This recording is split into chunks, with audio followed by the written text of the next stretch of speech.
Hey, so the ARC of Massachusetts gratefully recognizes the following members of our agency sponsorship program.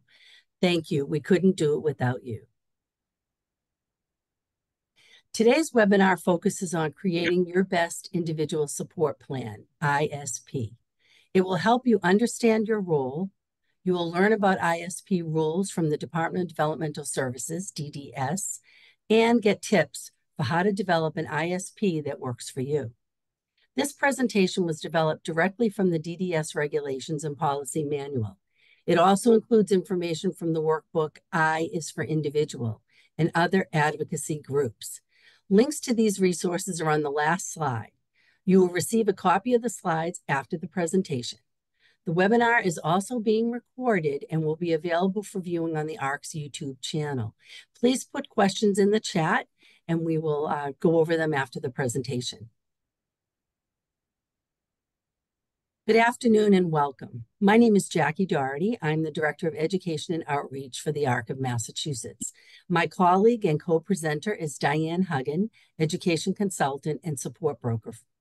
Although we're not regulation experts or lawyers, together we hold decades of lived experience in communication, education, and advocacy. We developed this presentation for educational purposes only. It is not intended as legal advice. Throughout the presentation, we use the word you because the best individual support plan focuses on you, the person receiving the services.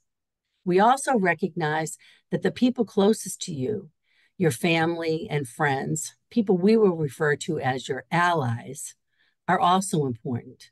Whether they're family members, friends, or trusted caregivers, your allies can play a big role in helping you create an ISP that works for you.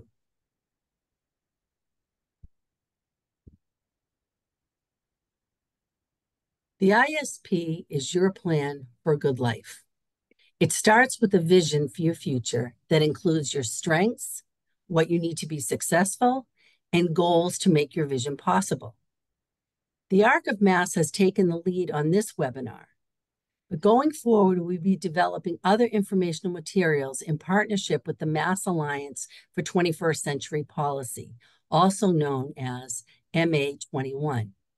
A link to MA21 is included on the resource slide where you can find the list of partner organizations.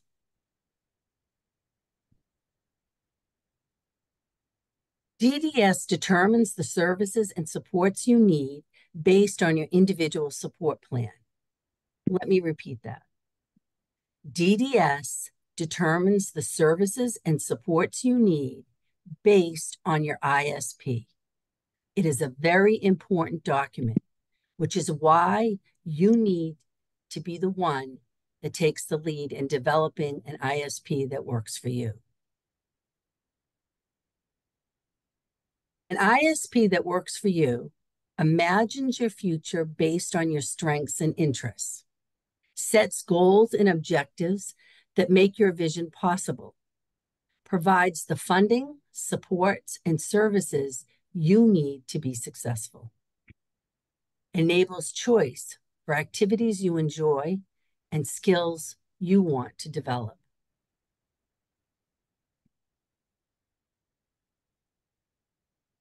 Who gets an ISP? Adults 22 years and older who are eligible for DDS services. Persons who receive individual or residential supports provided or funded by DDS. Persons who receive employment services and other supports provided or funded by DDS. People with minimal supports from DDS get an ISP at the discretion of the department.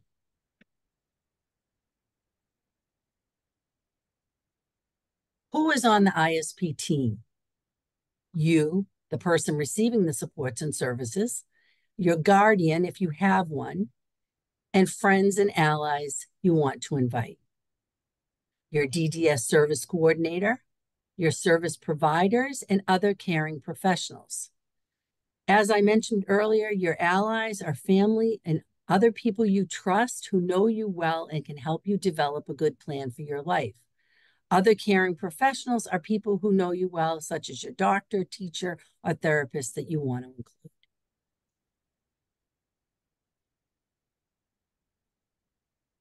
According to DDS Regulation 115 CMR 623-2, the ISP must do the following: respect your rights and support your needs, give you some control over your life, enable you to be part of a community, encourage relationships, advance your personal growth, protect your health and safety.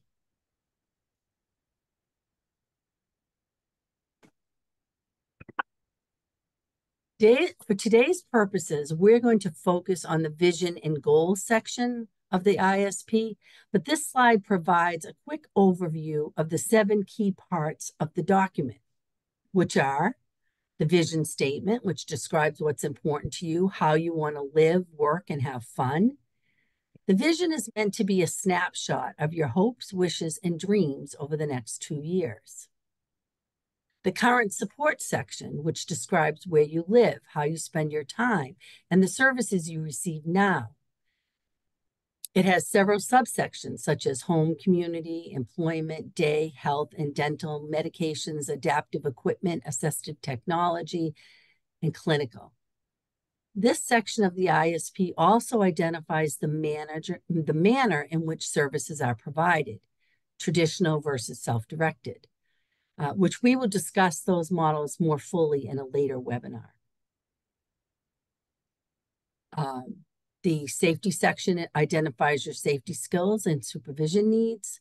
Legal section includes your legal status, the benefits you receive, and financial supports.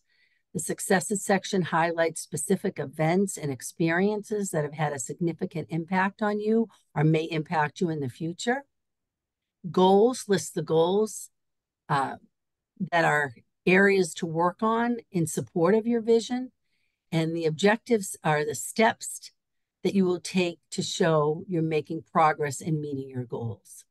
At this point, I'd like to hand the presentation over to Dianne, who'll provide more details about the ISP process and timeline. Thank you, Jackie. So your plan for your life is an ongoing process. DDS formally starts the ISP process within 12 months of implementing your Turning 22 transition plan, or within 15 days of when you receive DDS supports that require an ISP. Some people transition directly into adult services with DDS, while others may become eligible for DDS adult services later in life. Assessments may be required as part of the process to develop an ISP.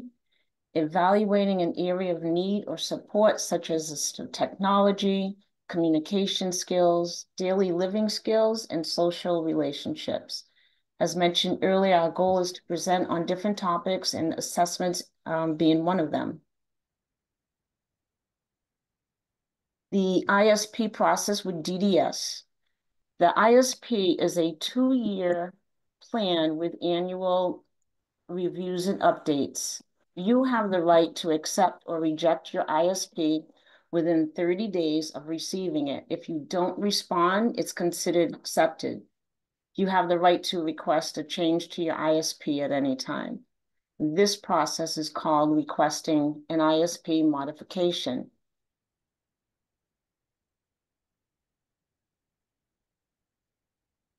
"45 days before the ISP meeting, your service provider is to reach out to you to explain the purpose of the ISP, to gain an understanding of your vision and the goals you'll want to work on to make your vision possible. The service coordinator will also discuss with you specific areas to be addressed at the ISP meeting. You can invite some of your allies to your ISP meeting, and the service coordinator will ask you who you want to invite, so these people will receive an invitation. Whether it's your first time developing an ISP or your 10th year, each time is an opportunity to revisit your vision and the type of support you need to work on your goals. Later in the presentation, we will share information on a few of many tools, actually, that can help in this area. So 30 days before your ISP meeting, The service coordinator will provide written notice to you and your ISP team that provides the date, the time, and place of the meeting. The service coordinator will also share your vision and proposed goals you discussed with the service coordinator 2 weeks prior with the rest of the team. At least 7 days before the ISP meeting, if assessments were done, the service coordinator must let you and your ISP team know the results are available, and with appropriate permission, the results are shared. So what happens after the ISP meeting? No more than 30 days after the ISP meeting, the service coordinator must complete the ISP document and submit to their supervisor for review. This allows 15 days for supervisory review and the area director or authorizing person's approval. The regulations require that the ISP be sent to you by mail within 45 days of the ISP meeting. Some people have received their ISP via email. A hard copy of the ISP should be mailed. Once you receive the ISP, you have 35 days to appeal. If you don't return the response sheet to say you approve it, it's assumed that you do.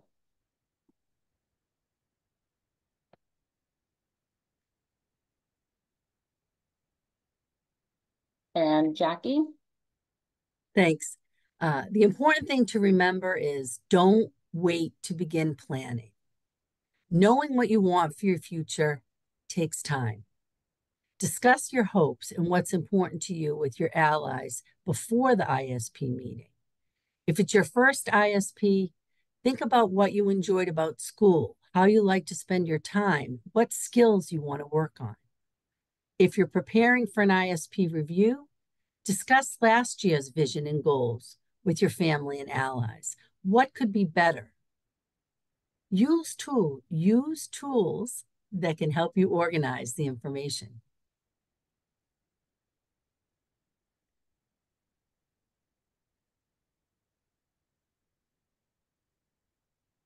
The ISP is your plan. This is your life. Your hopes and dreams must lead the way. What are your strengths? What is important to you? What types of supports help you be more independent? How would you like to live your life a year from now or beyond that? If the ISP is going to work for you, it must reflect what you want for your life. Fortunately, there are tools and programs to help, such as person-centered planning or charting the life course, a program created to help people think about organizing their life and identifying what they need in order to make their dreams possible. Next slide, please. Here are 2 popular tools from Charting the Life course. The trajectory, which is a good way to identify what you like and don't like, simply by separating areas of your life or things you do into those categories. Sometimes it's easier to figure out what you want by looking at what you definitely don't want. And the trajectory just gives you that kind of a structure to do that. The other example is the integrated STAR. The STAR helps organize the area of support in your life into different groups, such as relationships, technology, where you might have assistive technology to help with communication, eligibility services that you receive. There is a link to more about Charting the Life course on the resources slide, but we won't be going into much detail on that here. It's just to make you aware that there are these tools and they can help you to organize the different areas of your life so that you can present yourself in the ISP process.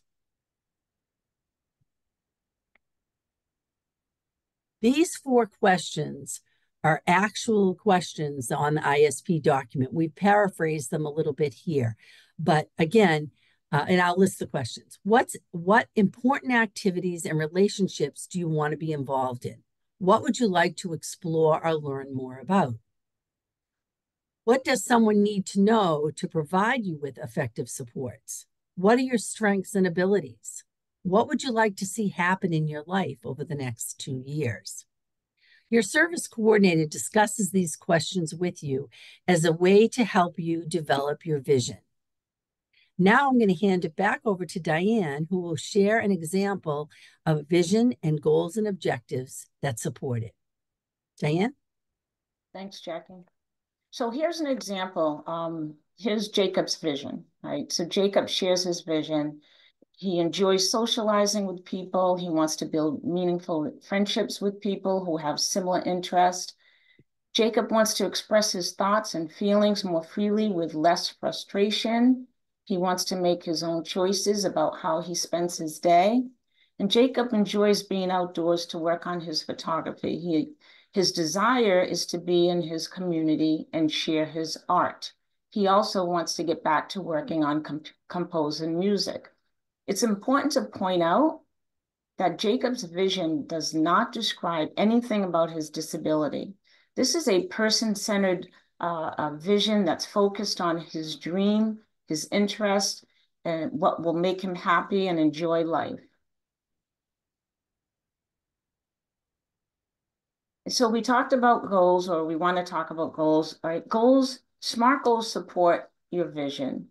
They not only support the vision, but they're actually taken from the vision. They're specific to the vision. They measure the progress toward the vision.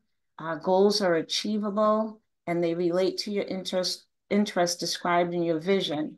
And then there's also, it's time bound, meaning like how much time do you want to be able to work on that goal? It's all about measuring the progress as you move forward.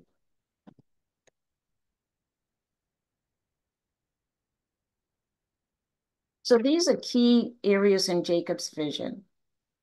Jackie mentioned the 4 questions under part 1, the vision statement and the ISP document that are meant to help you describe in detail about your vision. Jacob's vision, the key areas: socializing, friendships, expressing his thoughts, make choices, work on his photography, and compose music. What we'll talk about next is possible goals and objectives that can help Jacob make his vision come to life. So remember, right, the goals come from the vision. They reflect what the person wants to accomplish in 1 to 2 years. The objectives are what the individual wants to learn in the upcoming year to accomplish the goal. And the objectives should be written so the person knows when they are successful. The learning environment can also be included in the goals. This is where the person feels most comfortable to work on the goals. This is an example, Jacob's vision. He expressed that he wants to, communicate with less frustration. So how can he work on that goal? He uses a communication device. So here's a measurable objective. Jacob will make choices, initiate conversations, respond to questions, and express his needs 2 times daily. So again, just some examples.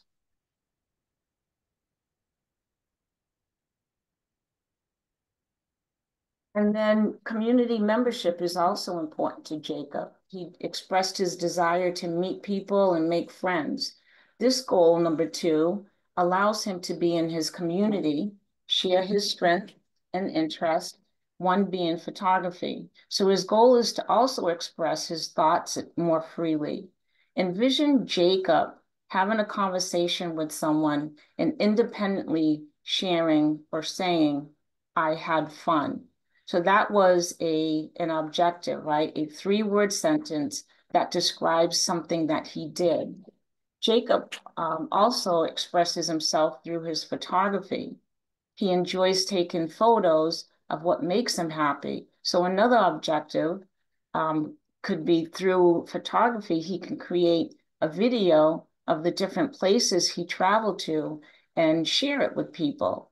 That's an opportunity to develop relationships, possibly meet other photographers. And then from there, that could develop into meaningful friendships. Again, thinking about Jacob's vision and the goals that he wanted to work on.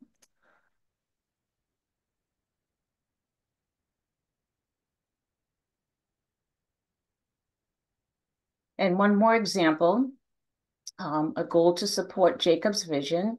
He shared that he wants to explore opportunities to improve his musical talent to compose music. Over the next, say, year, he'll attend different musical entertainment events.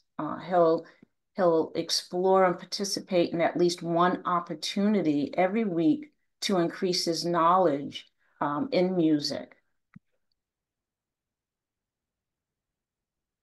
Now, imagine better, right? Let's fast forward. Jacob's progress, right? So now he's worked on this particular goal, but imagining better, we're thinking about the future. Now he's taken music theory lessons. Now he composes a song and decides he wants to create a video that includes his song and his photos. Again, like I can't even express this enough, but always looking at the person's vision and helping that person to use the goals and objectives to make the vision real. It's really, again, imagining better.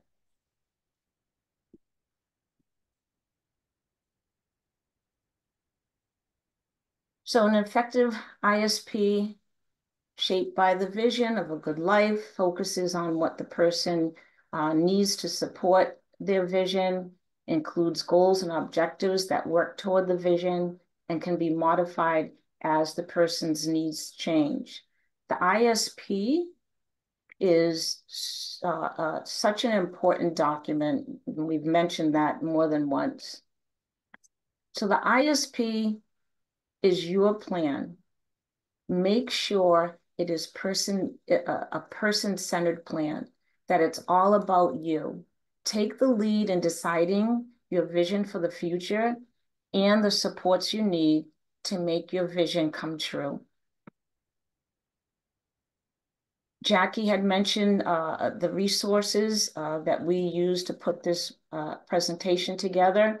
This is a list of just a number of resources that are available to you and to your ISP team.